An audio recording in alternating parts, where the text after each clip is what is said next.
సంక్రాంతి శుభాకాంక్షలు తెలియజేసుకుంటూ ఈరోజు ప్రైమ్ 9 మీడియా రాష్ట్రంలోనే ఈరోజు చురుగ్గా ఉన్న మీడియాలో ప్రైమ్ 9 కూడా ఒకటి. సంక్రాంతి సందర్భంగా ప్రైమ్ 9 యజమానులకి అదేవిధంగా వారి యొక్క మీడియా సిబ్బందికి అందరూ కూడా ప్రత్యేకంగా ధన్యవాదాలు తెలియజేసుకుంటూ, ఎందుకంటే ఈరోజు క్యాలెండర్ ఆవిష్కరణ సందర్భంగా వారికి ధన్యవాదాలు తెలియజేసుకుంటూ ఉన్నాను.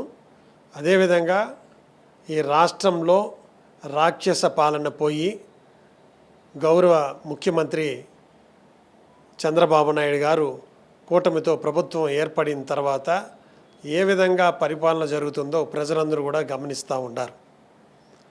ఈరోజు రాష్ట్ర అభివృద్ధి ధ్యేయంగా గౌరవనీయులు చంద్రబాబు నాయుడు గారు దావోస్కి వెళ్ళడం, అక్కడ ఉన్నటువంటి ప్రముఖ పారిశ్రామికవేత్తలు కూడా ఈ రాష్ట్రానికి తీసుకొచ్చి అభివృద్ధి జరిగే విధంగా ప్రయత్నం చేస్తున్నది అందరూ కూడా చూస్తున్నారు. ఒకసారి మన గతంలోకి వెళ్తే జగన్మోహన్ రెడ్డి గారు ముఖ్యమంత్రిగా ఉన్న కాలంలో ఏ రోజు కూడా ఇలాంటి కార్యక్రమం చేపట్టిన దాఖలు లేదు. దావోస్ ప్రతి ఇయర్ జరుగుతుంది ఈ యొక్క కార్యక్రమం. ఆ పక్క తిరిగి కూడా చూసినటువంటి దాఖలు లేదు. ఎంతోమంది మీడియా సోదరులు అడిగితే ఏదో ఒక సమాధానం చెప్పి ఏ రోజు కూడా ఈ ప్రయత్నం రాష్ట్ర అభివృద్ధి చెందాలి, మనం కూడా దావోస్కి వెళ్ళి కొన్ని కంపెనీస్ తీసుకొస్తా ఉన్నటువంటి ప్రయత్నమే చేయలేదు.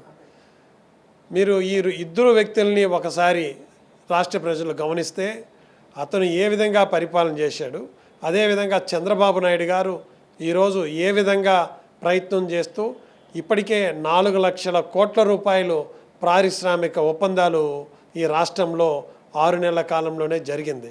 ఇంకా రాబోయే రోజు కూడా స్వర్ణయుగం లాగా ఉంటుంది ఆంధ్ర రాష్ట్రం.